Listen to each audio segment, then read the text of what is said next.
18 juin 2018, date terrible à marquer d'une pierre blanche dans l'histoire de la musique et du hip-hop. Le corps du rappeur XXXTentacion est retrouvé sans vie dans sa voiture après une fusillade. Un braquage qui aurait mal tourné alors qu'il sortait d'un concessionnaire à Deerfield Beach, au nord de Miami. Il avait 20 ans. À peine 20 ans. Worst thing comes to worst, I fucking die a tragic death or some shit and I'm not able to see out my dreams. I at least want to know that the kids perceived my message and were able to make something of themselves and able to take my message and use it and turn it into something positive and to at least have a good life. I at least, if I'm gonna die or ever be a sacrifice, I want to make sure that my life made at least 5 million kids happy. Un objectif clair qui en dit déjà long sur le personnage. Et on peut dire que X a atteint son but dans des proportions encore plus démesurées qu'il l'imaginait. Il devait continuer à poursuivre ce rêve et reprendre sa tournée après avoir surpris le monde entier avec 2 albums mémorables qui ont été de véritables game changers et dont nous reparlerons évidemment pendant cette vidéo. Le dernier projet sorti de son vivant, Question Mark, se terminait d'ailleurs sur un morceau intitulé Before I Close My Eyes, un titre et des paroles qui présageaient tristement son destin.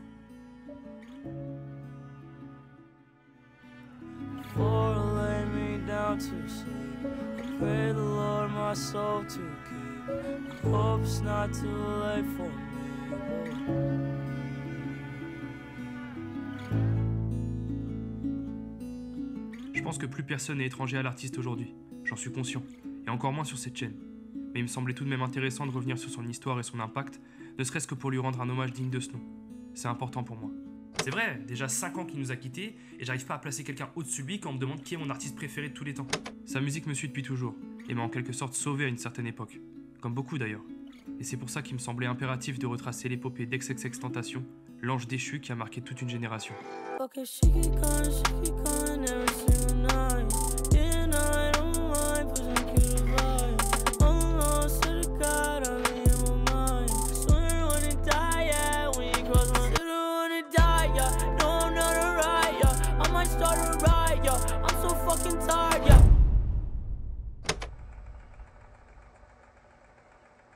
Jassé Dwayne Onfroy naît le 23 janvier 1998 à Plantation en Floride, mais il passera le plus clair de son enfance à Lauderhill, qui est réputé pour son insécurité, avec près d'1 crime perpétré toutes les 3 heures. Malgré une bouille d'ange, c'est dans un environnement très compliqué que le jeune Jassé va grandir. Une enfance qui dessinait déjà un futur tumultueux, puisqu'il a évolué dans un contexte très instable bercé par la violence et le rejet. Son père, pour commencer, n'était jamais vraiment présent. Il était régulièrement derrière les barreaux et a même pris 10 ans de prison lorsque Jassé venait de fêter son 9e anniversaire.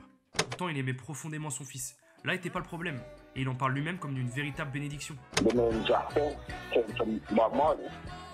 Who we would call God, we as Rastafarians would say Jah. So Jah is God, and Seh is said. God said, from the mouth of God. And I name him Jassé.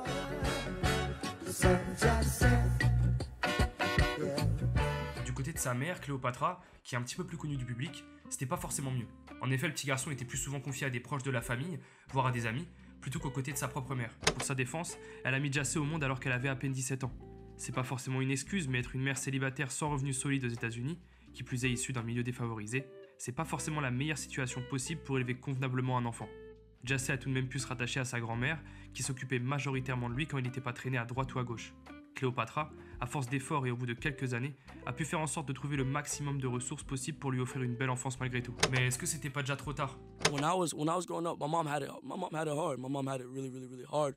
So she was put in a situation where she really couldn't, mold me like she wanted to. She tried to give me love by financially taking care of me because she seen that as the most important thing. As long as I ate and as long as I had clothes and as long as I had a place to stay, that was the most important thing to her. She was never able to, and I want to quote unquote able to, you know what I'm saying? Because if she could, she would have.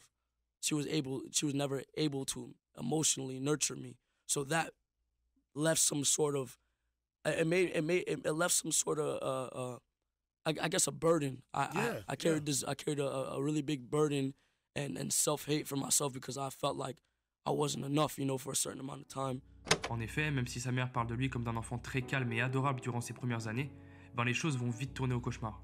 Jassé se sentait profondément seul et mal aimé d'une certaine manière. Ce qui est totalement compréhensible au vu de sa petite enfance et de l'abandon que lui a imposé sa mère. Elle aura beau essayer de se rattraper par la suite, c'est pas quelque chose que t'effaces si facilement. Et tu regagnes pas la confiance d'un enfant du jour au lendemain non plus. Rejeté ou mis au second plan par à peu près tout le monde depuis qu'il est né, Jassé a dû affronter des épreuves qu'un gosse ne devrait vraiment pas avoir à faire face. Par exemple, aux alentours de ses 6 ans, il a vu sa mère se faire agresser devant ses yeux. Il n'a pas eu d'autre choix que de poignarder l'homme avec un morceau de verre, un tesson de bouteille qu'il avait lui-même brisé pendant que sa mère se faisait rouer de coups. Même devant une telle situation, quel enfant de cet âge aurait eu ce réflexe? Aucun. À part un gamin brisé qui a déjà une certaine conscience de la violence du monde. D'ailleurs, il voyait régulièrement sa mère battue par les hommes qu'elle fréquentait. Ce qui a incontestablement inscrit ce repère-là, ce modèle familial ou conjugal si je puis dire, comme si c'était une norme ou une manière de régler les problèmes de couple. Et ça va profondément marquer l'esprit du petit Jassé. I didn't mean to fucking hurt you. If I detest my worth, I'll show you heaven on this earth. So if alive or in the dirt, I swear to God, you'll be my first priority before the hurt. That means for better or for worse. I said, I didn't mean to fucking hurt you. If I detest my worth, I'll show you heaven on this earth. So if alive or in the dirt, I swear to God, you'll be my first priority before the hurt. That means for better or for worse. Quelques temps plus tard, quand il venait d'avoir 7 ans, il est aussi tombé par hasard face au corps de son oncle pendu à son balcon, alors qu'il voulait simplement lui rendre visite. Jassé apprendra plus tard que c'était à cause d'un chagrin d'amour, ce qui influera à jamais sa vision du sujet et le traumatisera pour toujours. Sans surprise, il sera sujet à des PTSD à la suite de cet événement effroyable. En gros, sans rentrer dans les détails morbides, il voyait le corps pendu de son oncle à chaque fois qu'il fermait les yeux. Ouais, de quoi vivre tranquillement quoi. Plus tard, dans un morceau glaçant, Jassé dirigera toute sa rage contre Dieu et se posera une question légitime. Si Dieu existe, pourquoi fait-il vivre autant de souffrance à lui et à ses proches? Une sorte d'exutoire qui est terrifiant si on a connaissance de l'histoire autour de son oncle. 2 shots for me and fucking Jesus himself. Who the fuck signed the petition, giving Jesus the belt? Tied around his neck and gets a fucking buckling up. For every moment I counting on him, I'm fucking him up. Torture victims are due to scriptures, it's written and such. So every moment my uncle suffered was planning to cut his tongue out and hammer fucking nails in the skull. Couldn't see what Jesus planned, my vision is dope and so. Au regard de tout ça, et encore on parle là que de quelques événements de cette enfance chaotique, honnêtement on peut commencer à comprendre d'où vient toute la destruction mentale qui lui entra à l'avenir, entre dépression, envie suicidaire et colères incontrôlables. C'est avec un grand vide en lui et une précocité affolante que Jassé sortira de l'enfance, assailli par l'anxiété et une certaine incompréhension du monde, lui qui en connaissait pourtant toutes les pires facettes. Incompris, seul, traumatisé, Jassé était déjà hors de la société dans un sens. La violence était son seul moyen d'expression, ce qu'il avait toujours connu pour extérioriser sa haine et sa tristesse, et il tentait de se faire comprendre comme ça en se battant avec toutes les personnes qu'il rencontrait, et ce depuis tout petit. Mais au fond, c'était surtout la seule méthode qu'il avait pour attirer l'attention de sa mère, qui même loin de lui, avait pas d'autre choix que de venir le chercher à l'école quand il dépassait les bornes. Le voilà donc viré des établissements qui acceptaient encore de le recevoir, avec un mal-être profond qui semblait jamais le quitter. Jassé a même été diagnostiqué d'un trouble bipolaire vers ses 13 ans, ce qui explique déjà énormément de choses en vrai. Mais sa mère n'a pas souhaité traiter cette maladie par la médication, misant plutôt sur l'éducation. Alors qu'elle était même pas là. Mais bref. Bon, on peut comprendre que tu veuilles pas charger ton gamin avec des doses de cheval qui le rendent addict, surtout si jeune. Mais est-ce que c'était pas un début de solution face au problème, qui lui aurait épargné plein de difficultés par la suite? Bref, je veux pas donner tort ou raison à qui que ce soit sur le sujet, mais je pense que tout s'est joué à ce moment-là pour Jassé. Il aurait peut-être pas été un artiste aussi exceptionnel, mais ça a influé sur la manière dont il a continué à affronter le monde, et surtout lui-même.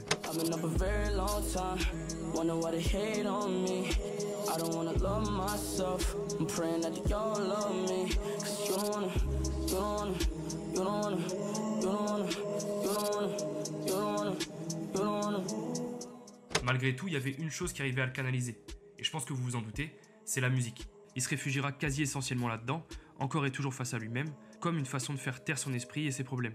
D'après sa mère, il dévorait tous les styles qui lui tombaient à l'oreille, entre le rock, le jazz, le reggae de par ses origines jamaïcaines, le new metal aussi, et évidemment le rap. Énormément de références différentes qui lui forgeront une culture musicale exceptionnelle et qui constitueront progressivement son style atypique. Par la force des choses et transporté par cette passion nouvelle, il va s'essayer au piano, à la guitare, et il fera même partie d'une chorale avant de s'en faire renvoyer pour les raisons que j'ai citées auparavant. Jassé n'avait donc plus sa place nulle part, et le dernier endroit qu'il a trouvé pour se faire accepter, c'est la rue. Après tout, il avait les qualités requises pour être respecté là-bas. Si on peut dire qualité. Il était violent, dérangé, n'avait peur de personne, et surtout il semblait avoir rien à perdre. À peine sorti du collège, Ja commet des cambriolages, des vols, des agressions et est même arrêté pour port d'armes illégales. La liste est terriblement longue, et ce parcours le mènera très vite dans un centre de détention pour mineurs. En 2013, il est incarcéré pour une année ferme alors qu'il venait à peine de fêter ses 15 ans.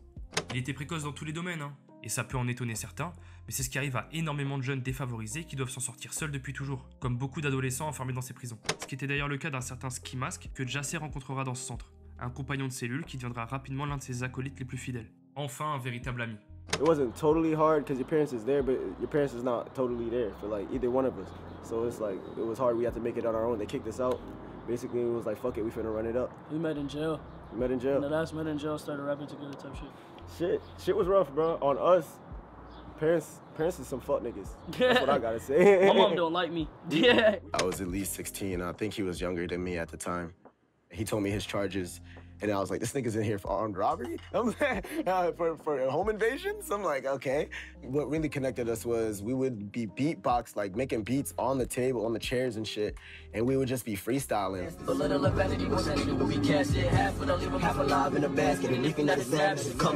D'après les dires de Ski Mask, les deux se soutenaient mutuellement et s'inspiraient sur tous les aspects de leur vie, dans une sorte de relation fraternelle qu'ils ont entretenue à partir du parcours malheureux qu'ils avaient en commun. Ils ont pu avancer ensemble, survivre et grandir ensemble, tout faire ensemble. Et Jahseh n'était enfin plus seul face à ce cauchemar quotidien. Malgré tout, ça les a pas sortis de la rue pour autant.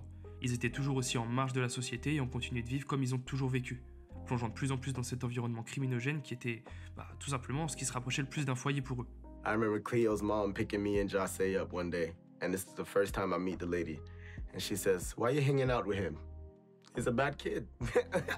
This is what she tells me. He's a bad kid. Why are you chilling with this boy? C'est dire à quel point la situation semblait désespérée pour son fils. Et cette réflexion de Cléopatra, elle est assez étonnante pour quelqu'un qui souhaitait aider son fils par l'éducation. Même si ça s'est révélé être qu'une passade entre eux, à une époque où Jahseh était totalement incontrôlable, pour moi ça dépeint juste un je m'en foutisme presque habituel, et on comprend tout de suite mieux pourquoi il disait que sa mère l'aimait pas. Ce dédain et ce délaissement presque total n'encourageaient pas Jahseh à arrêter les conneries.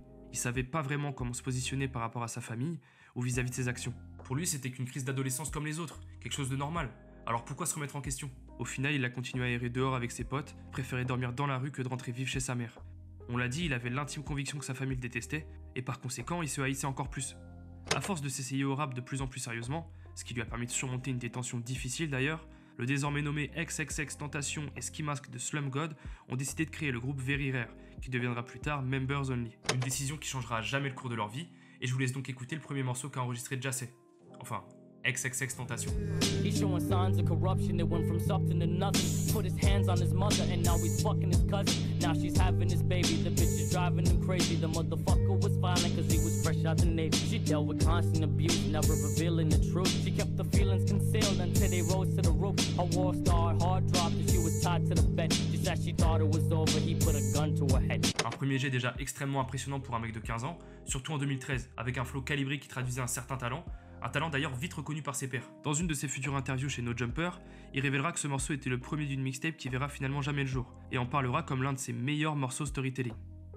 News Flock était étrangement mature pour un premier morceau, orienté sur un sujet morbide qu'un jeune de 15 ans devrait pas traiter, mais c'est pas vraiment étonnant quand on connaît l'histoire derrière l'artiste. Grâce à la musique, il avait enfin trouvé une façon de montrer toute la peine qu'il porte en lui, une façon de mettre des mots, même s'ils sont souvent très crus, sur des sentiments qu'il tentait habituellement d'expliquer par la haine et la violence. Le début d'une rédemption qui n'effacera pas totalement ses démons, mais qui nous permet, nous en tant qu'auditeurs, de mieux comprendre tout ce qui se tramait dans l'esprit de Jahseh.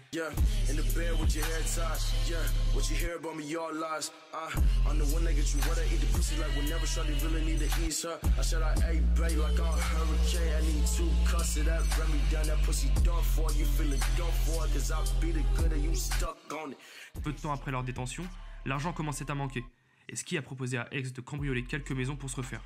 Rien de nouveau quoi. Mais ce jour-là, X a dit non, et ils ont juste acheté un micro pour pouvoir créer seuls leur musique. Bizarre, pourtant X c'était pas le dernier à s'engager dans ce genre de plan, et il en avait juste rien à foutre, non? Justement si. Ou du moins il y avait une dernière chose qui semblait pouvoir l'écarter de ses démons, la musique. C'est tellement cliché dit comme ça, mais bon, pour le coup, lui c'était peut-être la dernière chose qui l'empêchait de tourner complètement fou ou de commettre l'irréparable. Donc on prend. Et c'est comme ça que la véritable histoire commence, donnant vie à l'épopée légendaire d'XXXTentacion. À l'époque où nos deux compères commencent vraiment à produire de la musique, soit en 2014, c'est la mythique ère SoundCloud qui s'ouvre, donnant vie à plusieurs artistes aussi talentueux que légendaires. Les très jeunes rappeurs qui composent cette génération miracle ne savaient pour la plupart pas vraiment ce qu'ils faisaient. Ils expérimentaient en permanence, et souvent avec du matériel plus que douteux.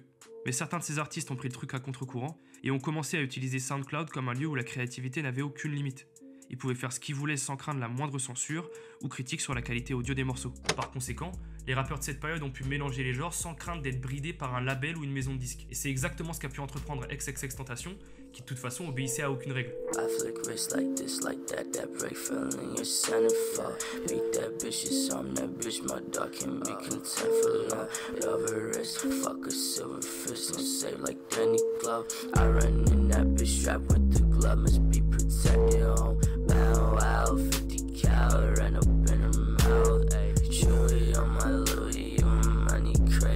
Avec Rest in Pussy que vous venez d'entendre, X a par exemple utilisé une production basée sur l'OST du jeu Silent Hill 2, ce qui en soi est déjà une révolution à l'époque.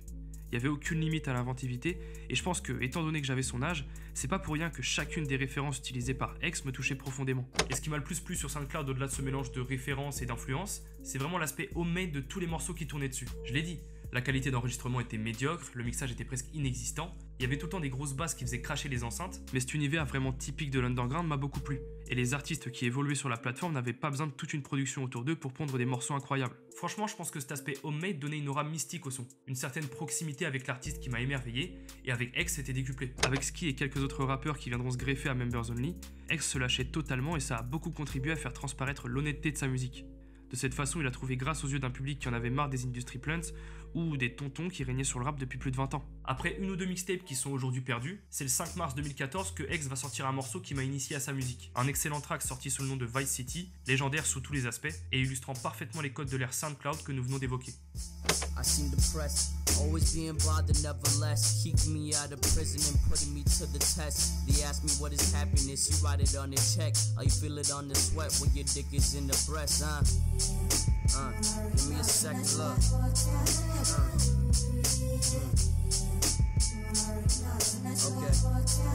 Okay. Le morceau porte toute la nostalgie qui m'atteint quand on me demande de qualifier la musique d'XXXTentacion. Et même à sa sortie, je trouvais que le morceau avait une vibe très mélancolique, presque lointaine, avec un sample triste, des paroles nihilistes, une cover qui reprend l'imagerie des vieilles consoles, et bien sûr un son grésillant typique du lo-fi qui provoque toujours ce même spleen quand on l'écoute. Le titre du morceau provient évidemment de GTA Vice City, qui se déroule dans une ville fortement inspirée par Miami, la ville natale du rappeur, ce qui ajoute un peu plus de cohérence à son univers. Vice City était à l'origine issu d'un EP encore introuvable à l'heure actuelle, puisque l'artiste a tout supprimé à l'exception de cet extrait, qui a été une vraie réussite à l'échelle underground. Et là, normalement, vous devez commencer à vous dire, mais putain, le mec il a sorti 5 projets en 6 mois et on peut rien écouter. Je sais, c'est frustrant et je suis le premier à être dégoûté, mais c'est bien pendant ces premières années que X sera le plus prolifique. Il a annoncé et sorti énormément de morceaux, mais c'était tellement niche que s'il décidait de les supprimer, ça passait inaperçu. Personne prenait le réflexe de télécharger ses travaux, et le peu qu'ils l'ont fait à l'époque, ça s'est perdu au fil du temps.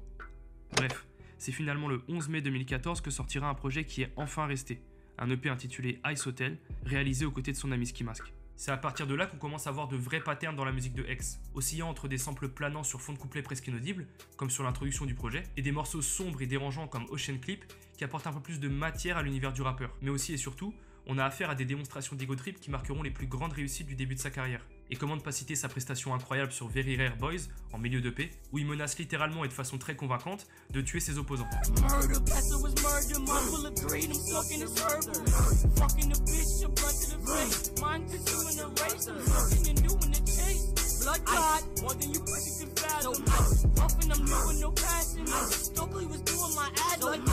Dans la continuité de cette DA particulière, X sortira un projet intitulé The Fall, qui est certainement l'un des projets les plus représentatifs de sa musique, même plusieurs années après, et qui dépeindra définitivement la couleur principale de la carrière d'XXXTentacion. Un EP qui semble beaucoup plus travaillé et pris au sérieux, parfois très pessimiste, mais toujours aussi mélodieux. Vraiment, la voix de X prend au trip quand on prête attention à toute la peine qui s'en dégage.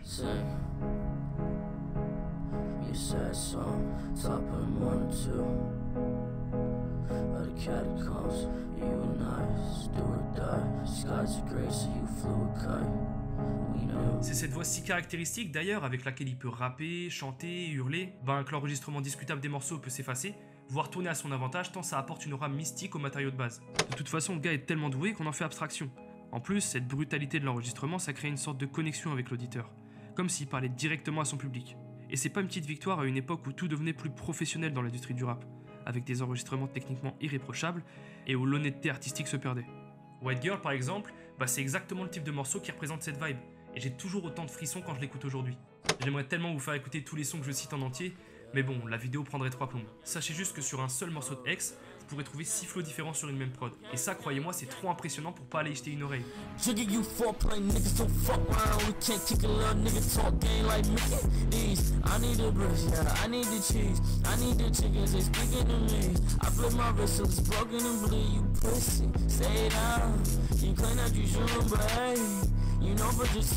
En toute logique, XXXTentacion se fait progressivement une belle renommée localement, s'entourant de plus en plus et créant énormément de morceaux avec son groupe Members Only. Leur première tape de groupe voit le jour en 2015, Members Only volume 1 et 2 sortent à quelques mois d'intervalle seulement, tout s'enchaîne très vite et devient un peu plus constant, plus intéressant. Et même Ski Mask, qui était largement en dessous, devient très solide avec un flow bien à lui, très reconnaissable, et qui lui permettra de se démarquer rapidement. Cet entourage permet également à X de s'écarter un peu de la solitude, de mettre de côté ses idées noires, et de s'épanouir dans une facette plus frénétique de sa musique. Lui qui est plus qu'à l'aise dans ce créneau étant donné toute la hargne qu'il porte en lui. Il devient vraiment une tête d'affiche dans plusieurs événements low-key de Floride, et, avec de nouvelles personnes qui viennent se greffer au groupe constamment, il est érigé en leader d'un mouvement inédit qui rencontre un public de plus en plus large. Members Only Volume 3, sorti un peu plus tard malgré des morceaux déjà existants, représente la quintessence de ce mouvement avec des titres tous plus explosifs les uns que les autres.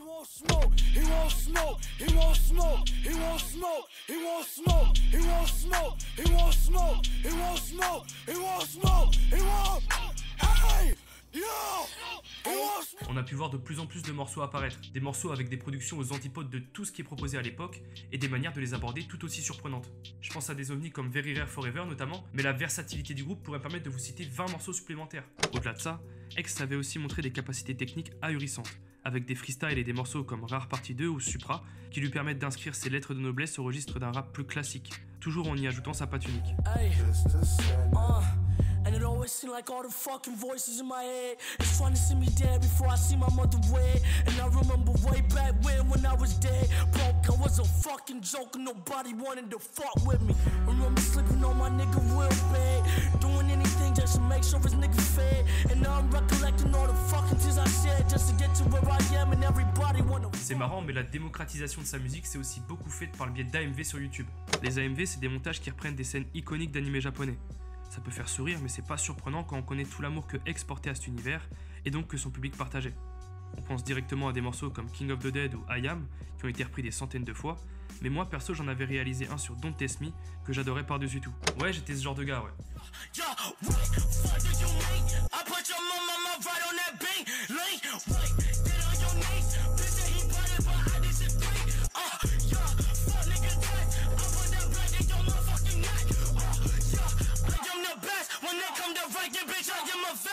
Putain, vraiment aller écouter ce classique, c'est incroyable.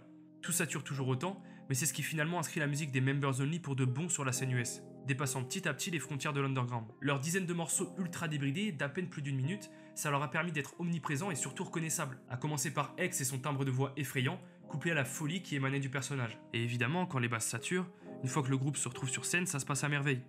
C'était plus du tout un problème, au contraire, ça rendait leur proposition encore plus grisante et captivante. Au vu de l'énergie débordante de ces artistes, avec du recul, c'est pas étonnant qu'un mec comme X, qui était au-dessus du lot, ait fini par se faire définitivement repérer grâce à la scène.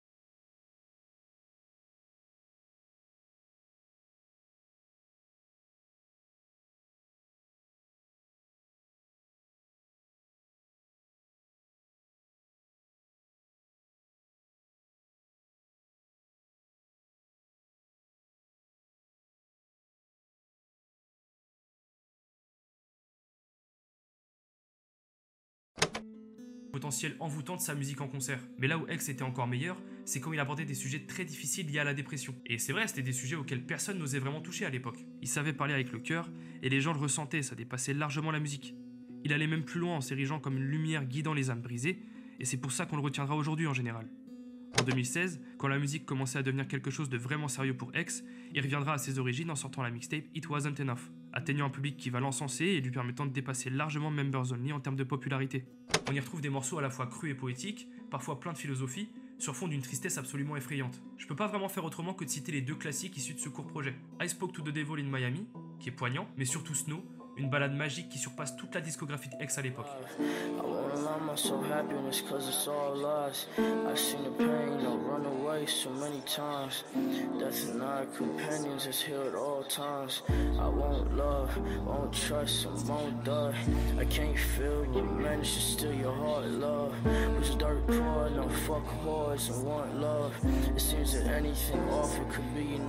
J'aimerais aussi vous parler d'un dernier projet qui m'avait totalement bouleversé à l'époque.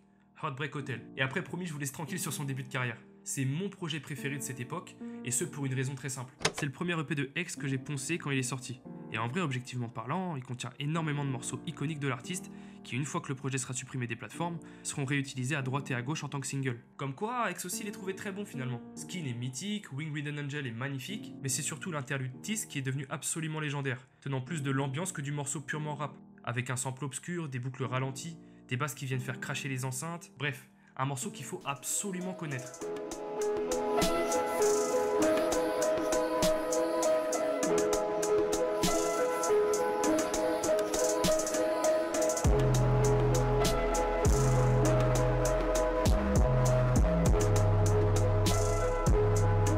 C'est une recette qui reprendra pour pas mal de titres par la suite. Et même si c'est des ambiances et des morceaux qui globalement donnent envie de crever, bah d'un autre côté, il te berce et t'enveloppe dans une espèce de musique qui, par son chaos et son ininterruption, te laisse presque pas le temps de penser, de réfléchir, et donc pas le temps de broyer du noir. Tu te retrouves transporté par un artiste qui vit la même chose que toi, sans avoir le temps de respirer. La quintessence de ce genre de morceau et de ce que j'essaye d'expliquer maladroitement ici, c'est Let's Pretend We Are Numb, qui est pour moi l'ultime représentation de ce qu'il savait faire de mieux à l'époque, et qui restera à jamais un de ses meilleurs tracks.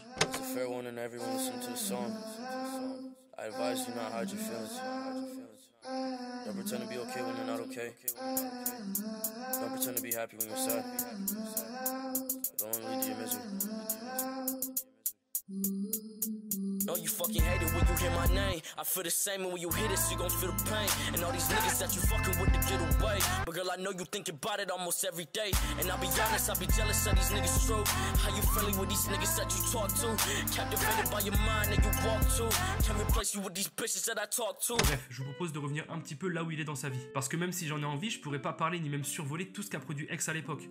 Et pourtant, j'ai essayé, hein. Mais franchement, je peux que vous inciter à explorer ses premiers travaux tant ils valent le coup. Du moins, du regard d'un mec qui se les est pris à l'époque. Au cours de cette épiphanie musicale, il s'est installé chez Bruno Dickems, qui était devenu son manager de l'époque. Et en l'hébergeant, ça a permis à X de se libérer complètement créativement parlant. Il pouvait gueuler toute la journée dans son micro et traîner dans une immense maison avec son groupe, sans crainte de gêner personne.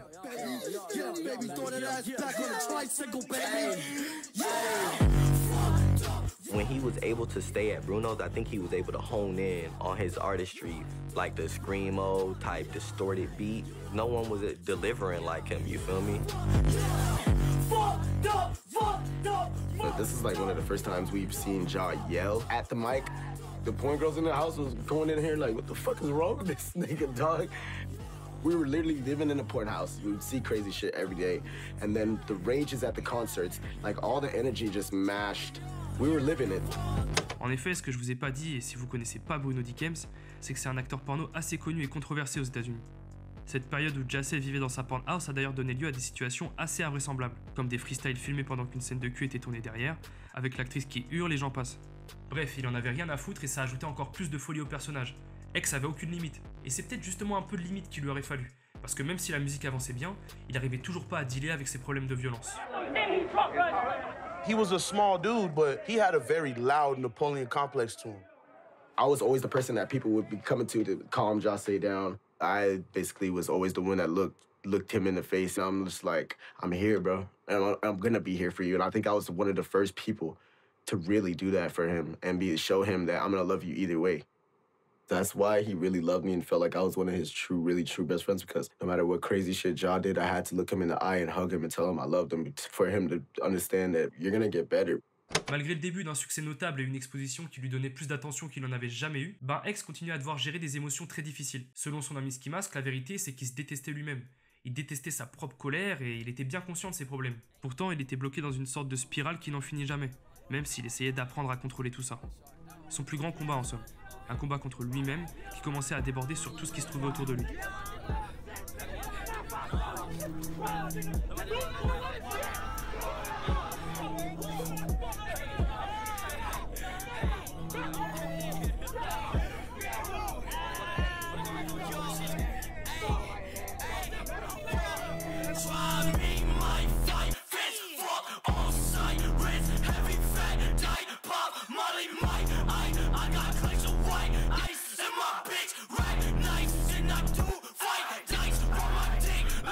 Pour remettre un contexte sur ce combat qui a donné vie à la cover du morceau légendaire qu'est Young Brats, il s'agit en fait du rappeur Linden qui se fait tabasser pour la seule et unique raison qu'il a mis une pression sur X, qui lui devait un couplet sur un de ses sons. Jahseh a pas aimé la démarche, l'a insulté sur les réseaux, Linden est venu défendre son honneur et vous connaissez la suite. Ces altercations ont joué un rôle majeur dans la célébrité d'XXXTentacion. Sur Twitter, les gens parlaient que de ça et étaient fascinés par l'extravagance du personnage, ce qui fatalement l'a pas aidé à sortir de cette violence incessante puisque il avait l'attention qu'il avait toujours voulu avoir de cette façon, alors pourquoi arrêter? C'est une stratégie de communication qui allait toujours de plus en plus loin alors que son état mental se dégradait. Il commençait à entendre des voix, il cachait sa dépression, mais tout le monde voyait bien que quelque chose n'allait pas. Pas du tout. Et les drogues auxquelles Jahseh avait fini par succomber n'arrangeaient rien non plus. La mort est de plus en plus présente dans l'esprit de Jahseh, comme s'il s'agissait d'une solution à ce tourbillon de violence et de solitude incessant. À un point où il estimait que sa mort ne serait qu'un juste retour des choses pour tout ce qu'il a pu commettre dans sa vie. Everything will come to you. What you deserve will come to you. And if I end up getting shot and killed for what the fuck I'm doing, or if I end up getting my ass beat at some point in time, or nigga, if shit get hard on me, it's because I deserve it. That's point blank, period. Everybody will get a death. Everybody will get a death that is deserving. Everybody will get a life that is deserving. Everybody, you will get what the fuck you deserve. Karma. Setting my soul ablaze. Couldn't control the pace. Words is going hey. Heartless is reckless. It's this word of a pacifist. Word of a masochist. I'm all for the man, my lord. I spoke to a bad for me. He said he would save me if I gave him one thing he needed. What is this thing I pleaded? Boy, you're secluded even. Il haïssait sa vie, et il haïssait le monde dans lequel il vivait, et ça finira par impacter gravement toutes les personnes qui l'entourent, à commencer par son plus grand amour, Geneva. À l'époque, ça faisait un petit moment qu'il sortait avec la tristement célèbre Geneva Ayala, qui va malheureusement payer les frais de l'état mental désastreux dans lequel se trouvait Jahseh. Je préfère vous prévenir, même si je vais prendre énormément de pincettes et me baser uniquement sur des témoignages, accrochez-vous. Surtout si vous êtes sensible à tout ce qui touche aux violences conjugales. Je vais pas vous le cacher, je suis foncièrement convaincu que Jahseh a pu être abusif envers Geneva. Et quoi qu'en dise le côté de la défense, ça crève les yeux. Malgré tout, c'est impératif de le mentionner. J'ai beau être fan de son œuvre, c'est important de pas séparer l'homme de l'artiste, dans les deux sens du terme. Et ça reflète parfaitement l'image sulfureuse de X qui, pour le coup, était loin d'être un modèle malgré la fascination qu'on pouvait éprouver à son égard. Cette dérive dépeint parfaitement le personnage, aussi bien que toutes les choses positives qu'il a pu accomplir ensuite. On peut pas éclipser cette partie de lui juste parce qu'on est inconfortable avec ça. Et de toute façon, ce serait renier une partie de ce qu'il est finalement. Aussi injustifiable que ça puisse être. The first day I saw Geneva, when she came out, she was wearing a hoodie. She just wasn't making eye contact with anybody. She'd look up and just like go back down. She was literally just a shell of a person. Like there was just no expression. There was nothing. I felt like her soul was empty at the time. On l'a dit, Jahseh était dans un état mental déplorable, qui débordait et détruisait tout sur son passage. Et il avait beau dire qu'il aimait profondément Geneva, c'est essentiellement avec la violence qu'il résolvait les problèmes qu'il avait avec elle, comme il l'avait toujours fait avec tout le monde en fait. Sa vision de l'amour était tout simplement erronée et fantasmée. Il était obsessif avec elle parce que c'était la seule personne avec qui il avait entretenu une relation amoureuse, à quelques exceptions près. Et il la gardait farouchement auprès de lui comme s'il allait jamais retrouver quelqu'un qui l'aimait autant. Au vu des patterns qu'il a pu observer pendant son enfance, avec sa mère qui se faisait battre et son oncle qui s'est pendu à cause d'une femme, est-ce qu'on peut vraiment s'étonner des débordements qui ont eu lieu avec Geneva, aussi triste que ça puisse être? Il y a des témoignages terribles au sujet de leur relation, qui me poussent à vous avertir, même en tant qu'admirateur de X, à faire très attention à qui vous adulez. Jahseh battait Geneva. Il la manipulait et la contrôlait en permanence. Et il avait beau dire qu'il l'aimait, c'était en grande partie lié à ses troubles affectifs et à l'attention qu'il a jamais eu étant enfant. Des troubles liés à l'amour de soi, avec des obsessions de plus en plus présentes. They went in the rooms and I could hear them fighting. Eventually you just hear somebody was getting hit. Jahseh had a bathroom a private bathroom in the room. So you could hear water running. And I'm thinking, okay, maybe they're gonna take a shower or whatever, but no.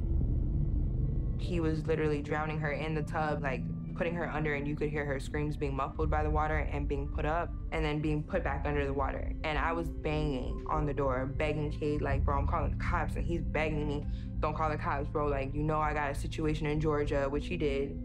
So I didn't. Big regret.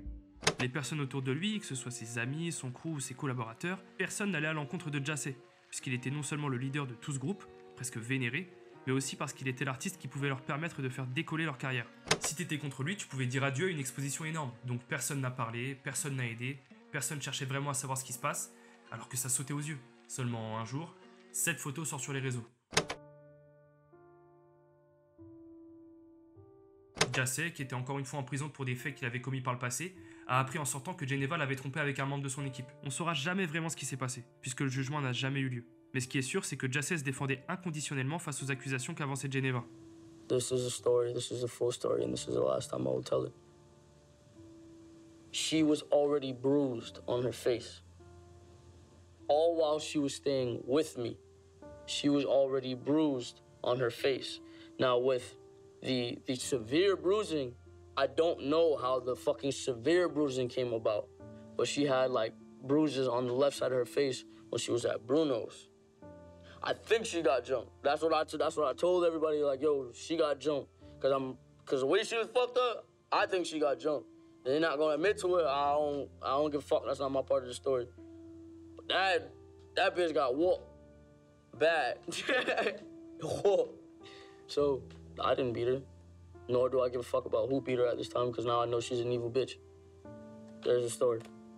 Il aura beau dire ce qu'il veut, je pense qu'on est à peu près tous d'accord pour dire qu'il trompe personne. Il faut bien prendre conscience que les langues se sont déliées après sa mort. Vous avez entendu les témoignages. Pourtant, à l'époque, avec toute l'émulsion qu'il y avait autour de X, sa communauté le soutenait et crachait allègrement sur Geneva pour l'avoir envoyé devant les autorités. J'ai pas envie de m'éterniser là-dessus, puisqu'on n'aura jamais le dénouement final sur cette polémique. Ni qui ment, ni qui dit la vérité. Je sais juste que ça m'a choqué à l'époque. Geneva elle-même avait fini par pardonner X et revenir sur sa version de l'histoire. Ils se sont revus plus tard et elle avait affirmé que tout était faux. Mais bon, est-ce qu'elle l'avait fait par amour, à cause de pression externe, par pitié face à ce qu'il encourait, ou est-ce que c'était un mensonge depuis le début? On le saura jamais, mais je pense que c'est mieux de s'arrêter là et d'alerter le monde sur les violences que subissent les femmes tous les jours. Alors même autour de vous, soyez attentifs. X a évidemment sorti énormément de sons par rapport à cette relation toxique, et un artiste n'est jamais aussi bon que quand il a le cœur brisé. En ce qui concerne X et Geneva, je pense surtout au célèbre Heart Eater, un clip magnifique mais qui est beaucoup trop graphique pour que je puisse vous le montrer. Aussi, comment passer à côté de l'outro de son projet 17, sobrement intitulé Ayala, avec un couplet unique plein de haine envers cette femme qui avait soi-disant détruit sa vie.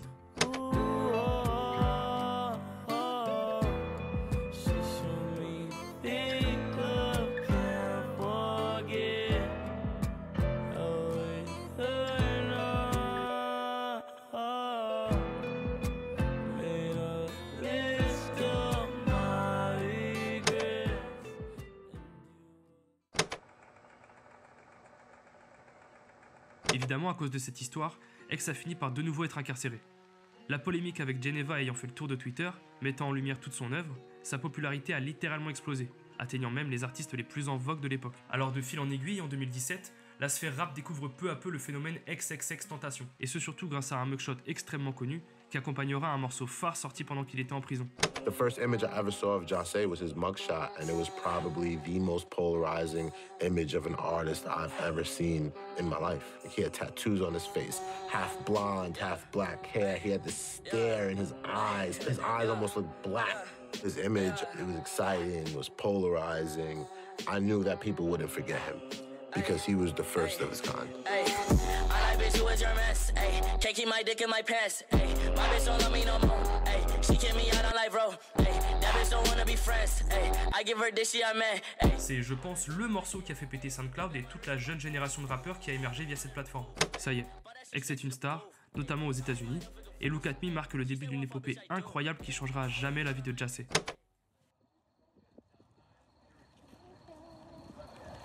Howdy there.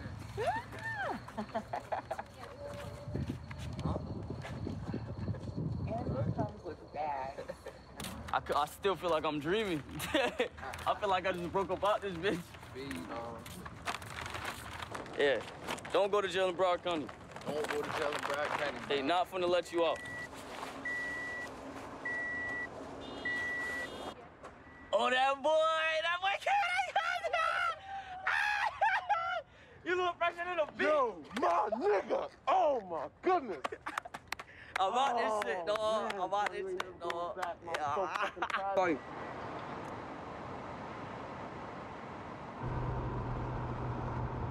Oh man. What Yo, my fucking name comes up, my nigga. Jose D. Onfroy, better known by his stage name XXXTentacion, is an American hip-hop recording artist from Plantation, Florida. Jesus fucking Christ. Well, that's a lot of fucking followers. Hey, holy shit. Holy shit. Hey, hey, what the fuck? Bitch, who is your ass? Can't keep my dick in my pants. Hey, my bitch don't love me no more. Hey, she kicked me out of life, bro. Hey, that bitch don't wanna be friends. Hey, I give her dick, she a man. Hey, she put her 10 on my dick. Hey, look at my wrist about 10. Fuck on me, look at me. Hey, fuck on me, yeah. Look at me. Fuck on me, yeah. Fuck on me, yeah. La célébrité a fait l'effet d'un véritable électrochoc sur X, non seulement car il a pu rendre sa famille fière, ce qu'il a toujours voulu au fond, mais aussi parce qu'il allait enfin pouvoir être cadré correctement. La personne qu'il était avant et après la prison semblait n'avoir rien à voir, comme s'il avait pris conscience de quelque chose. I mean, I'm not saying you're a role model like that, but people are looking at you, and you now have a lot of responsibilities as a grown man. You hear that, Leo? You got a lot of responsibilities. I'm handing this to you. As a grown man. Yeah? So cute. Yeah. I understand. En l'espace de quelques jours, X fait top Billboard US, il est interviewé partout, et c'était que le début d'une grande revanche qu'il allait enfin pouvoir prendre sur le monde qu'il avait toujours rejeté jusqu'ici. Cette revanche sur le monde ne s'est pas fait attendre, puisqu'il sortira presque immédiatement un album qui emporte toute la signification, Revenge, une mixtape présentant quelques-uns des meilleurs morceaux qu'il avait sortis récemment. Accompagné par le label Empire, cette première sortie signée mettra au monde l'une des tournées les plus légendaires de la scène US, le Revenge Tour. Et je vais pas vous mentir, il se passait des dingueries à chaque date. Il y a bien sûr la fois où il se fait attaquer par surprise pendant qu'il performait sur scène. D'ailleurs, le mec qui a fait ça s'est fait rattraper et planter juste après. Il y a aussi les fois où il se pendait aux barrières des gradins et parfois sautait de 6 ou 7 mètres en disant qu'il allait commettre un suicide. Ça s'invente pas. C'est à la fois glauque et exceptionnel comme situation. Et je suis pas étonné que les gens devenaient complètement fous à ses concerts. Mais plus globalement, c'était surtout la tournée où il fallait être si tu voulais vivre une expérience unique. Entouré de passionnés qui étaient là que pour mourir dans la fosse, en écoutant des morceaux qui existaient nulle part ailleurs. It was so relieving to see Ja's efforts of always doing some outlandish shit actually make sense. Like, it was a method to the madness and it worked hella good. What the fuck is up, you buttercup? Park in that blunt, smoking suicide, bloody blood. Pussy boy, you talking shit for Twitter. It ain't not enough. How these pussy niggas. Ja was a real showman. Every single night he's trying to outdo the last night. You know, what could I do that's more memorable than the last night? I love it, right, fuck all that talking shit. Do that shit for fire.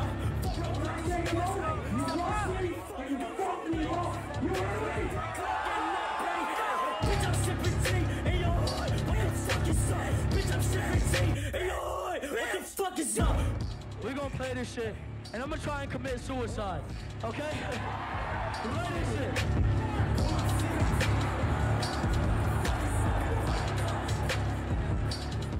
Au-delà de sa capacité à affoler les foules, une autre facette de Jahseh a commencé à naître et à prendre le dessus sur son image diabolisée par les médias. C'est même tout l'inverse de l'image du diable que X souhaitait renvoyer à présent. Mais c'était pas hyper ça non plus. Un véritable culte commençait à se former autour de l'artiste. Entre deux morceaux hurlés, il se posait, s'interrogeait, parlait à la foule sur des questions diverses et variées, parlant des problématiques avec lesquelles il se battait, entre la dépression, la mort, les obsessions et les rêves qu'il habitait. I remember being at these shows and watching these kids soak in every word that Ja said. The way he would speak to them at mass would kind of be like a mass. It would be like church for them. It was like a cult, and he would be like their god. Listen, to lead everything in life, you have to acquire your purpose. Now, that state of depression, that basically that mind of depression that we all start off with when we feel, hold on, when we feel pointless, when we feel like we're not capable of anything, is because we have not found our purpose. You understand? Now, when you often find your purpose and you reach for the sky, people often tell you that it's not possible. Now let me ask you something. Do you think you can be right here or right where the fuck you want to be?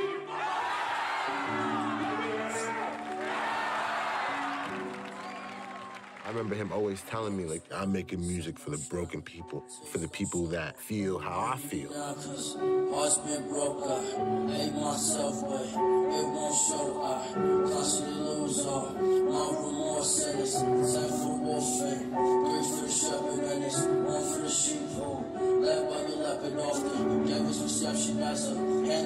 never took a bite of your apple, give me all you can offer. Now I'm trapped in a changing maze, setting my soul ablaze, couldn't control the pace. Words is going hate, heartless is reckless, is this word of a pacifist, word of a masochist. I'm all for the man, my lord. I spoke to a man from here, he said he would save me if I gave him one thing he needed. What is this thing I pleaded?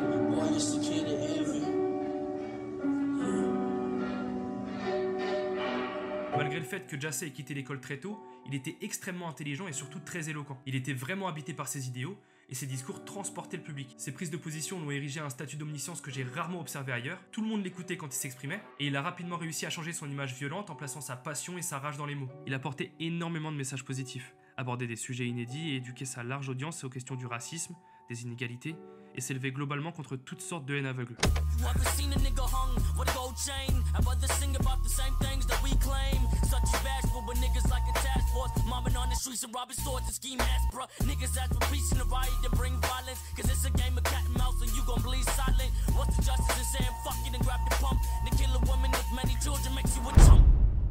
Peut-être qu'il avait enfin pris conscience de ses responsabilités en tant que personnage public, ou peut-être qu'il avait trouvé une oreille véritablement attentive pour évoquer ce qu'il traversait et parler de ce qu'il avait sur le cœur. Finalement, on peut juste dire qu'il était plus seul.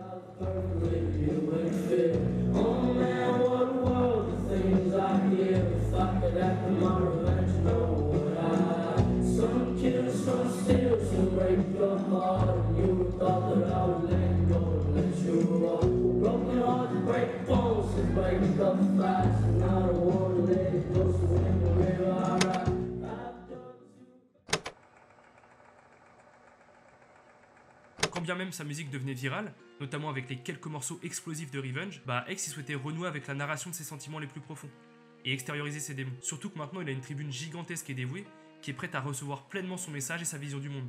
Alors que tout le monde s'attendait à une continuité presque logique vers des morceaux à la Look At Me, X a pris tout le monde de court avec un album disruptif sorti de nulle part, 17. 17.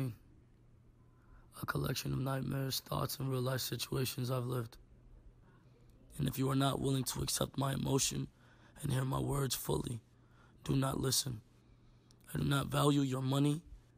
I value your acceptance and loyalty. Here is my pain and thoughts put into words. I put my all into this in hopes that it will help cure or at least numb your depression. Ce que vous venez d'entendre, c'est l'introduction de l'album. Conscient que 17 pouvait être compliqué à appréhender pour l'époque, X a ressenti le besoin de l'expliquer lui-même, pour être sûr qu'il s'adresse aux bonnes personnes et surtout aux personnes qui seront prêtes à l'écouter. La voix du rappeur est enrouée, presque tremblante, et bien que ça puisse paraître anodin, ça laisse supposer de l'authenticité de la démarche. Ce qui est hyper important quand il s'agit d'aborder des thèmes comme la dépression ou le suicide. Les bruits de souffle et les micros de mauvaise qualité laissent quant à eux penser que l'introduction a été faite en une seule prise, presque sur un coup de tête, ajoutant toujours plus d'honnêteté et de transparence au projet. Plus qu'une explication brute, ces quelques secondes brisent le quatrième mur. XXXTentacion s'adresse directement à nous, et 17 dépasse largement le statut de simple œuvre artistique. On accède ici à un journal intime où le rappeur se met à nu, plus vulnérable que jamais.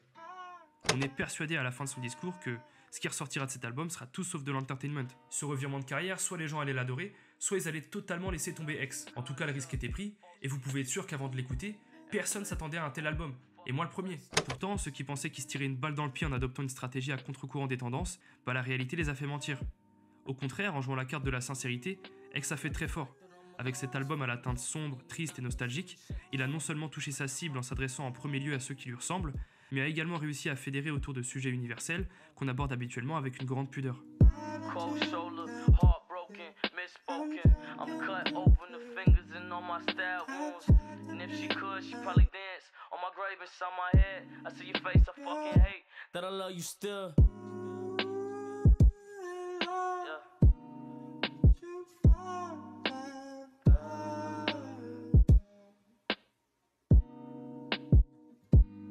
Salué par le public et à plus forte raison par la critique, 17 est le plus gros tournant de sa carrière, lui permettant de toucher un public ridiculement large, et ce avec un impact délirant.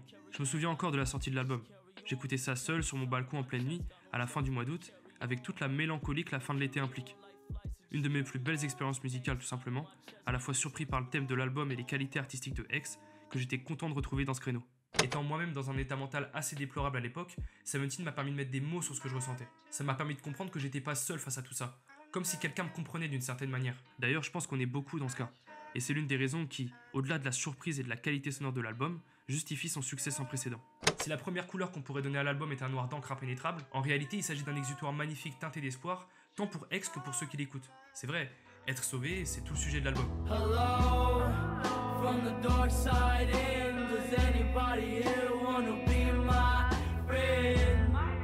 Want it all to end, tell me when the fuck is it all gonna end?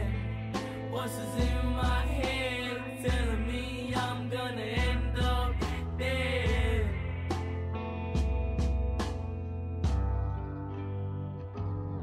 So save me before I fall.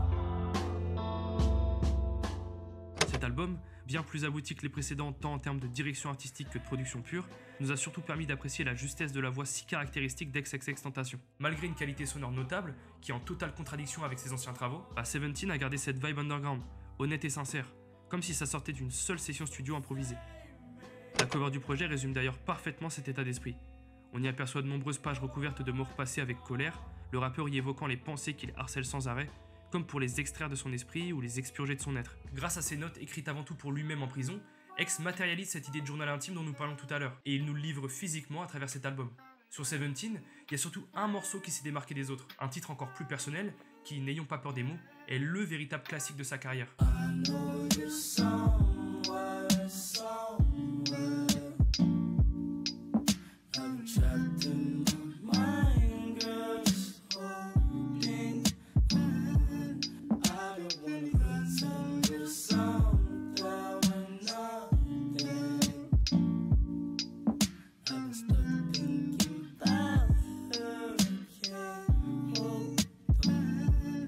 Si le piano et la guitare restent ses instruments de prédilection, X a fait appel au sample du mystérieux Shiloh Dynasty pour donner une autre dimension à l'album. Une profondeur que seule cette voix bouleversante d'authenticité pouvait apporter, abattant un voile de tristesse à la fois lourd et léger sur le projet. Jocelyn Flores est dédiée à Jocelyn Amparo Flores, une adolescente de 16 ans qui a rencontré l'artiste pendant des vacances en Floride, et qui est rapidement devenue une de ses amies très proches. Elle s'est malheureusement suicidée au cours du mois de mai 2017, sujette à une dépression qui aura finalement eu raison d'elle. Fortement touché par cette histoire, comme si le sort s'acharnait sur lui, le rappeur a décidé de lui rendre hommage grâce à cette chanson magnifique. Dans le même registre, j'aimerais terminer sur Revenge, un titre sublime entièrement produit par X, et qui est certainement celui qui m'a le plus accompagné dans toute sa discographie. Il parle toujours de Jocelyn, mais le morceau dénote du reste de son œuvre car c'est l'une des premières fois où on l'entendra chanter. Chose rare, tant il oscille habituellement entre un flow agressif et des couplets parlés. Le morceau date d'avant Seventeen, mais il colle parfaitement à l'album tant il exprime bien sa relation avec la mort et l'amour. I've dug too great for us, my dear. Can't pretend that I was perfect, leaving you in fear. Oh man, what a world, the things I hear. If I could act on my revenge, no would I? Some kill, some steal, some break your heart, and you would thought that I would let it go and let you walk. Well, broken hearts break bones, some break up fast, and I don't wanna let it go, so in my grave I ride.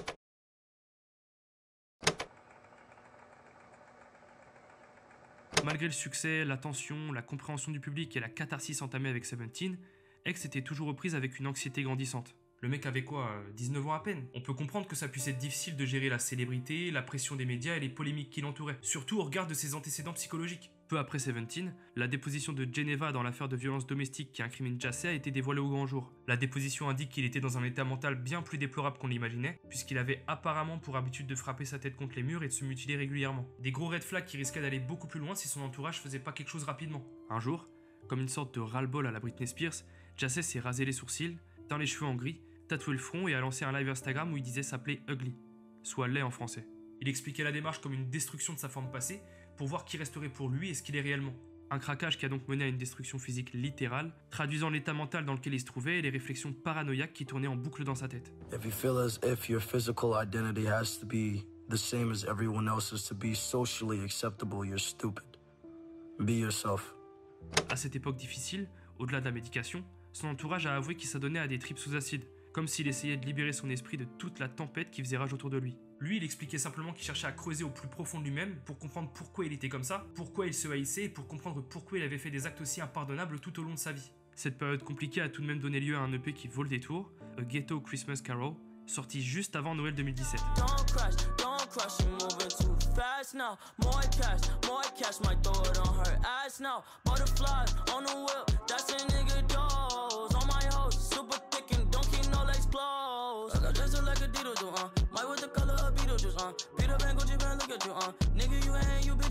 C'est pas un projet qui a fait énormément de bruit, mais moi il m'avait bien marqué à l'époque. J'étais toujours en train de faire tourner 17 en boucle, alors avec de nouveaux morceaux, j'étais le plus heureux des hommes. Non, plus sérieusement, l'EP est loin d'être au niveau du classique qui venait de nous pondre, mais il est bon et aborde des sujets un peu plus joyeux, comme s'il essayait de se convaincre qu'il allait mieux.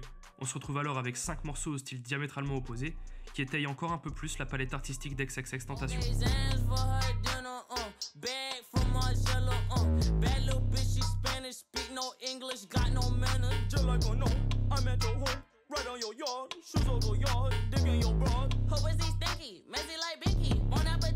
Souhaitant en finir pour de bon avec ses maladies mentales, Jahseh a fini par aller voir un médecin et il a été diagnostiqué bipolaire. Tiens, c'est bizarre, comme il y a 10 ans. La bipolarité, c'est quelque chose d'assez terrible à vivre pour soi et pour les autres. Une personne qui présente des troubles bipolaires, même s'il y a différents degrés dans la maladie, on s'entend, vit généralement ses émotions avec une intensité démesurée et elle a parfois du mal à les maîtriser. Par exemple, un bipolaire peut vivre des événements du quotidien avec une profonde tristesse ou un sentiment de bonheur exacerbé, ce qui colle parfaitement avec ce qu'on a pu observer de Jahseh tout au long de sa vie. Ça, couplé à des traumatismes toujours bien présents, je vous laisse imaginer à quel point ça a été compliqué pour Jahseh de se construire à l'époque. Sans avoir trop d'autres choix tant la situation était critique, il finit par accepter la médication, bien qu'il détestait ça tant ça le rendait mou, improductif, et tant ça brisait littéralement sa créativité.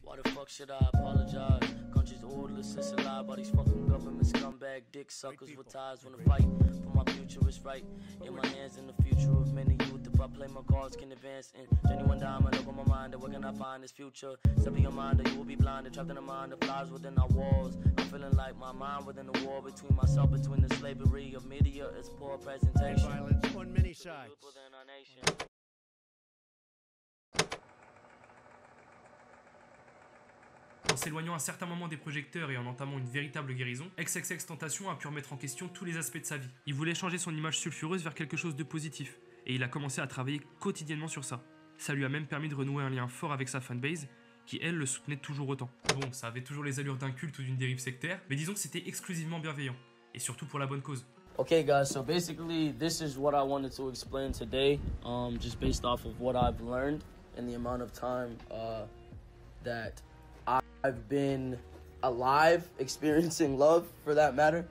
Il avait pris pleinement conscience du poids de ses actes et de ses mots sur les personnes qu'il suivait. Et après ce qu'il a traversé, il préférait largement renvoyer une image positive que de s'enfoncer dans les polémiques. Il a fini par comprendre qu'il avait plus besoin de jouer les super vilains pour qu'on le remarque. Au contraire, il a décidé à partir de là d'attirer le bien en prêchant le bien. Et il faut croire que cette positivité poussée à son paroxysme fonctionnait. X est devenu un véritable modèle de rédemption, une renaissance à peine croyable avec l'escalade qu'on avait pu observer quelques mois auparavant. When a nigga would just usually freak out and trip out, you would see him go into a corner and do breathing exercises. You feel me? Keep his eyes closed, meditate, even if it's for like a little 10 minutes, then come back and address the situation. Malgré quelques affaires judiciaires que l'État de Floride ne souhaitait pas abandonner, l'obligeant à retourner quelques semaines en prison, X n'a pas cédé à ses démons et est resté sur cette voie de la guérison. Il avait même fini par revoir Geneva et se réconcilier avec elle, ce qui à mon avis était une chose très importante pour au moins essayer de se pardonner lui-même. There was a point where I wanted to be the villain and it's not fun, bro. It's not fun.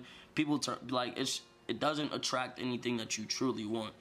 It's better to be respected through love rather than fear. It's better to be respected through, yeah, I mean, not to repeat myself, it's better to be respected through love rather than fear, simply because, like, all right, I was respected through fear, and it's not real love. It's not real love, and it drives people away. It makes people treat you differently. It makes people really, like, it's just not genuine. It's not what you really would want.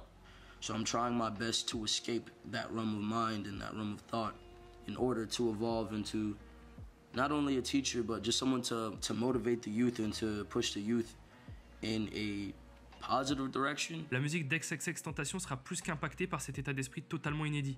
Et son album Question Mark porte définitivement la trace de cette évolution vers un Jahseh meilleur.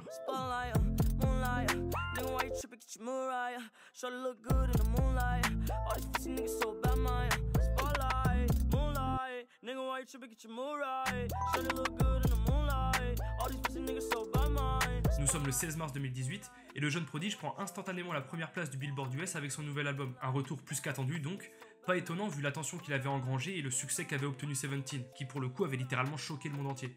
L'artiste souhaitait donc continuer à surprendre ceux qui l'écoutent, et avait même averti son public sur le fait que Question Mark ne serait pas compris par la majorité d'entre eux, bien que très facile à écouter selon ses propres dires. Un teasing un peu bizarre, on va pas se mentir, surtout qu'avec le recul je le trouve pas si complexe que ça. Mais quand on observe les courants musicaux qu'il a empruntés pour l'album, on commence à comprendre pourquoi il l'a présenté comme ça. Question Mark renferme des morceaux rap, metal, reggaeton, rock, pop, acoustique, Un peu un retour vers tout ce qu'il expérimentait en début de carrière, avec toujours autant d'inspiration, mais une qualité qui n'avait rien à voir avec ses débuts. Malgré un melting pot d'influences assez ahurissant, je vous l'accorde, le projet est totalement cohérent.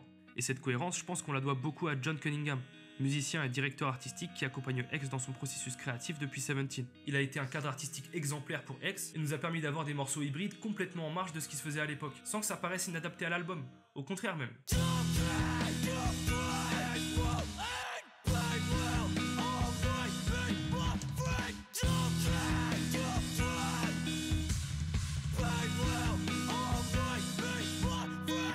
Ça, c'est qu'un exemple parmi tous les morceaux atypiques qu'on peut trouver dans l'album. Au-delà de Moonlight qui a fait un carton plein à travers le monde, avec un clip magnifique, voici ceux qui, à mon humble avis, méritent le détour. Dollar Signs d'abord, qui est un morceau qui a pas du tout pour objectif d'être profond ou de délivrer un message, mais qui surprend par le ton joyeux qu'on n'a vraiment pas l'habitude de retrouver chez X. Il nous permet de respirer entre les titres un peu moins abordables du projet, et surtout il nous permet de nous extasier sur les punchlines toujours aussi frappantes de l'artiste.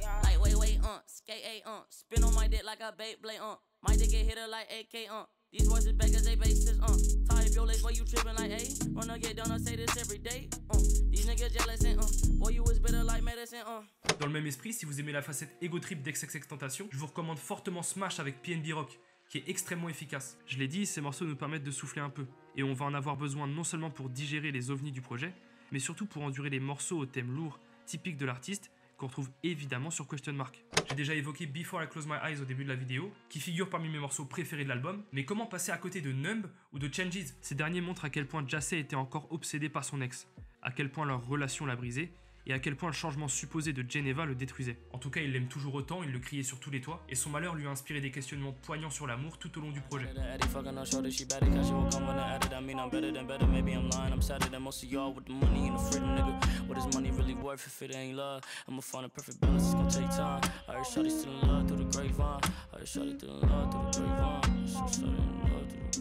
Il y a toujours autant d'émotions qui se dégagent de ces textes, mais ces interrogations sont moins destructrices et nihilistes que par le passé. En tout cas, de mon point de vue. Il évoque ce qui va pas et essaye d'en sortir au lieu de se morfondre. Il combat enfin réellement la dépression, et ce mélange de joie et de détresse qu'on ressent dans sa voix est aussi magnifique que déstabilisant.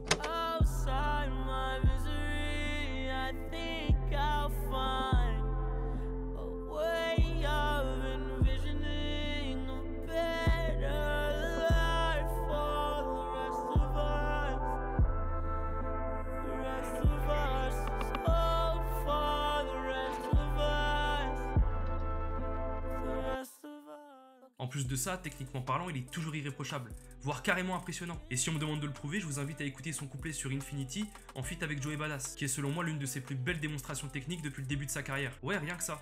Et pourtant, il a des couplets incroyables, mais essayez de me faire mentir, vous y arriverez pas. Bref, à travers tous ces morceaux d'une diversité flagrante, il y a un critère qui ne change jamais et qui met tout le monde d'accord, sa voix.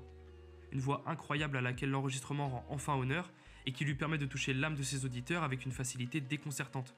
Je sais pas si j'ai déjà vu une plus belle voix dans le rap, mais c'est sûrement pour ça qu'il pouvait dépasser aussi aisément les frontières du rap d'ailleurs. Quoi qu'il en soit, j'ai beaucoup aimé Question Mark, et je pense que ça se voit un peu. J'ai adoré la polyvalence du projet et son aspect un peu puzzle, sans véritable fil conducteur. Le point d'interrogation est bien choisi.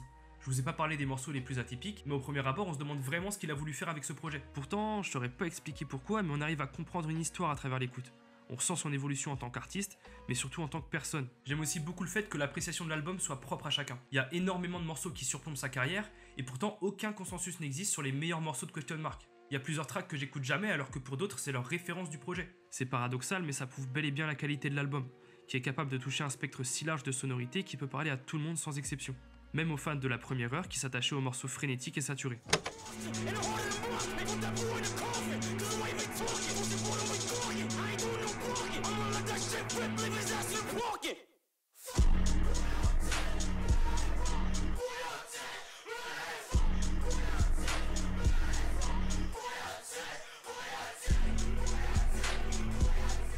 Il faut l'avouer, c'est la marque des grands projets. Question Mark en est incontestablement un, même si je préférerais toujours 17 pour tout ce qu'il représente pour moi. Cela dit, ça ne présageait que du bon pour la suite.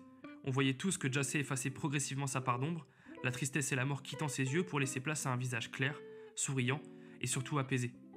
Il était plus cet enfant seul, traumatisé, en permanence en colère, et ça se voyait. Il était enfin prêt à devenir une meilleure personne comme il l'avait toujours voulu. Sauf qu'on l'en a empêché.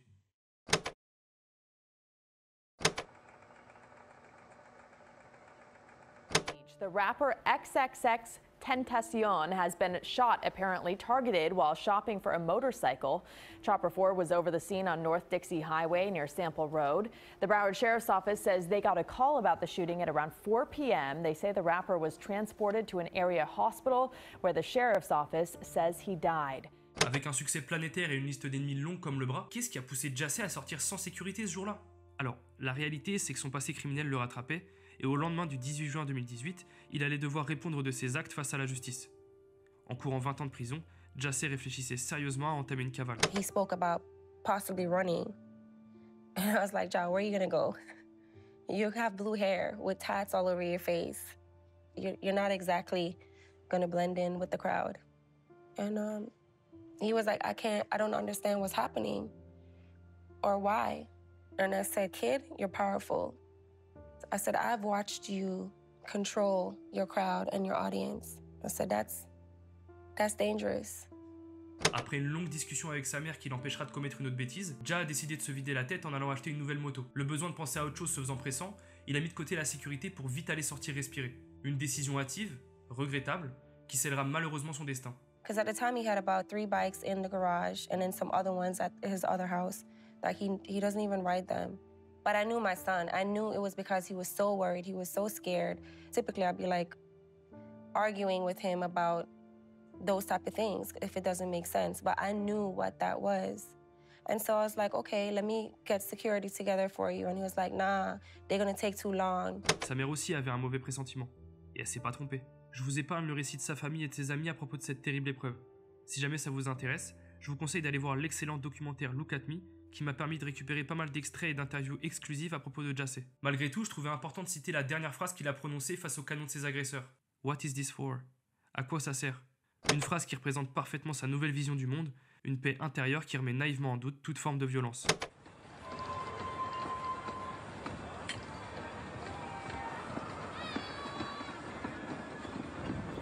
Remember I walked home that day, content with all my misery. Told myself to get better, no clue what there was next to me. Remember there was people walking, talking in the distance. I was dressed for winter weather, but the summer rays were kissing me. I was lost.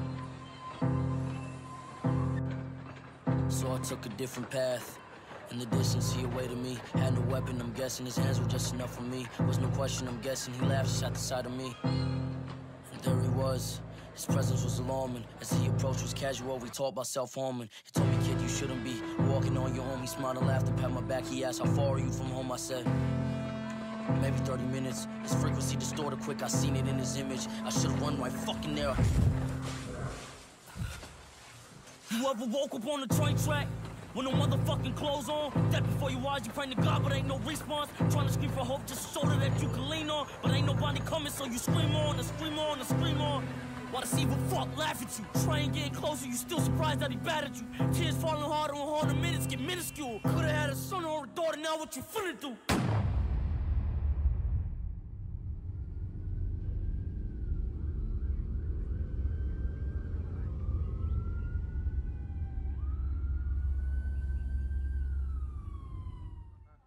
Hold on, me and Ski finna go live, fuck that shit. Me and Ski finna go live right now.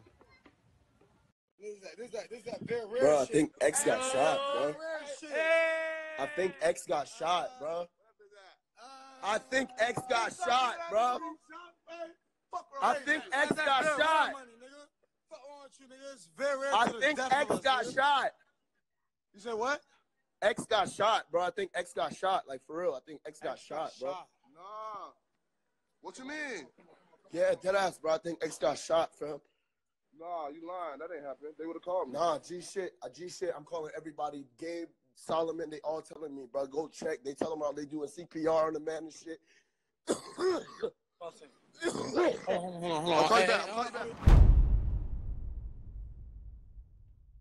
Il y a eu énormément d'hommages de la part de ses fans. Une foule gigantesque s'est formée au lendemain de sa mort, hurlant dans un cri commun tout l'amour qu'il portait pour XXXTentacion, mais aussi pour Jassé.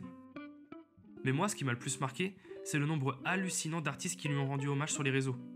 On parle d'artistes de tous horizons, et quand je revois certains posts aujourd'hui, ça me fend le cœur. Et c'est en ça que tu te rends compte de l'impact du gars. Il inspirait autant des gamins en dépression que des génies musicaux, même si parfois la frontière est fine. Falling me down to sleep. Pray the Lord my soul to keep. Hope it's not too late for me. Before I lay me down to sleep, pray the Lord my soul to keep. Hope it's not too late for me. Difference changing in the distance. Time consumes the image.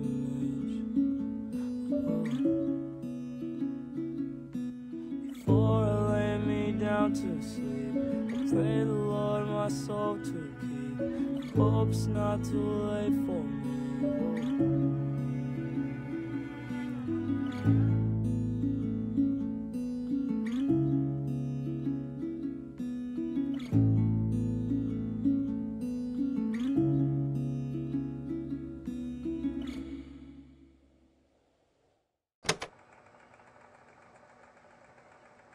Le 28 juin 2018, soit 10 jours après l'assassinat d'XXXTentacion, le clip de Sad est dévoilé au grand jour. Alors que tous les yeux sont rivés sur X, sa carrière, ses polémiques et sur les millions de fans qu'il a laissés derrière lui, Sad vient rajouter de l'huile sur le feu.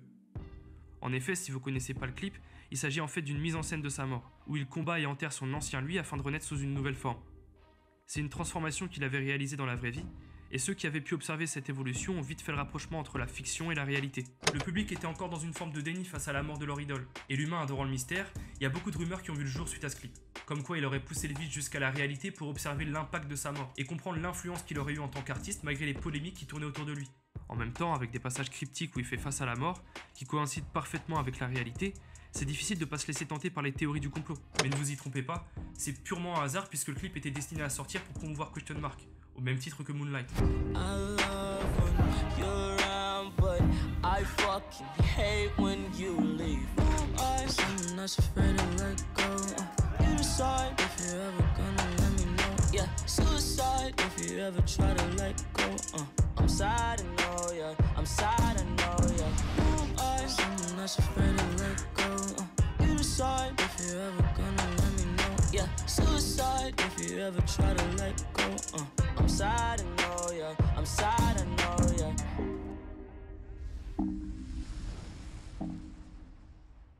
Quelques temps plus tard, le 7 décembre 2018, le label de X sort un album posthume intitulé Skins, qui sans surprise sera classé au top des charts partout dans le monde. Même si la sortie de l'album était prévue de son vivant, c'était un sentiment hyper étrange de voir l'artiste ressusciter à travers sa musique. Surtout avec un projet d'à peine 20 minutes. C'est comme si on avait vu un fantôme ressurgir pour nous faire un dernier cadeau. Lorsqu'on évoque un album posthume, le danger réside toujours dans savoir ce que l'artiste avait imaginé et ce qui a été décidé après. Pour Skins, la direction artistique a uniquement été inspirée par XXXTentacion. Ça a été confirmé par de nombreux collaborateurs, dont Cunningham, et franchement, ça se ressent. Mort en héros de tragédie, Skins est une note finale sublime. Un album qui noie la douceur et la dramaturgie de Seventeen dans l'incroyable polyvalence de Question Mark. Les ambiances se succèdent avec une fluidité absolue et dressent le portrait d'un génie en perpétuelle évolution. Kanye West, seul invité du projet, a su appréhender l'art fou de son partenaire. On s'attendait pas à le voir là, mais il a plongé avec X dans une production métal sans la moindre appréhension. Une grande réussite qui me fait regretter de ne pas avoir vu les deux artistes expérimenter encore un peu ensemble. On a pu ressentir cette influence nu metal dans un autre morceau que je trouve exceptionnel, qui met à l'honneur l'énergie débordante et l'émotion brute que X a toujours su montrer.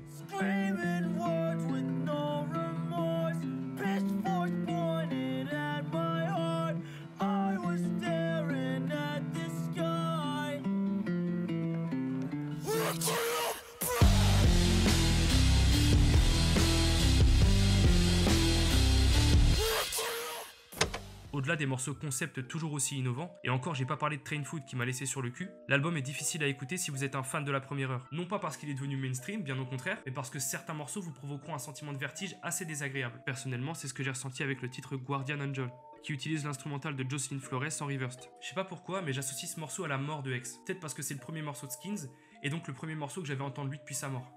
Qui sait? Et si Jocelyn Flores restera mon morceau préféré à vie, il m'est presque impossible d'écouter Guardian Angel, aussi étrange que ça puisse paraître. Surtout qu'il a beau être dérangeant, le morceau est objectivement sublime. À la place, je me suis rabattu sur un titre qui m'inspirait un peu plus d'espoir, I Don't Let Go. Sur celui-ci, la voix de X est dévorée par la production, ce qui ne l'empêche pas d'en prendre le rythme pour se mélanger parfaitement avec. Et cette adaptation sur le morceau témoigne une nouvelle fois de l'intelligence artistique dont il savait faire preuve. Sometimes I don't let go. I shine out of heroes. It's bad cause of your hoes. Watch it from the outside. Hey, cause it's fucking verified. And I'm on your thought in my So they wanna swallow up the meat, oh, aye. So they wanna swallow up the meat, oh, aye. Hey.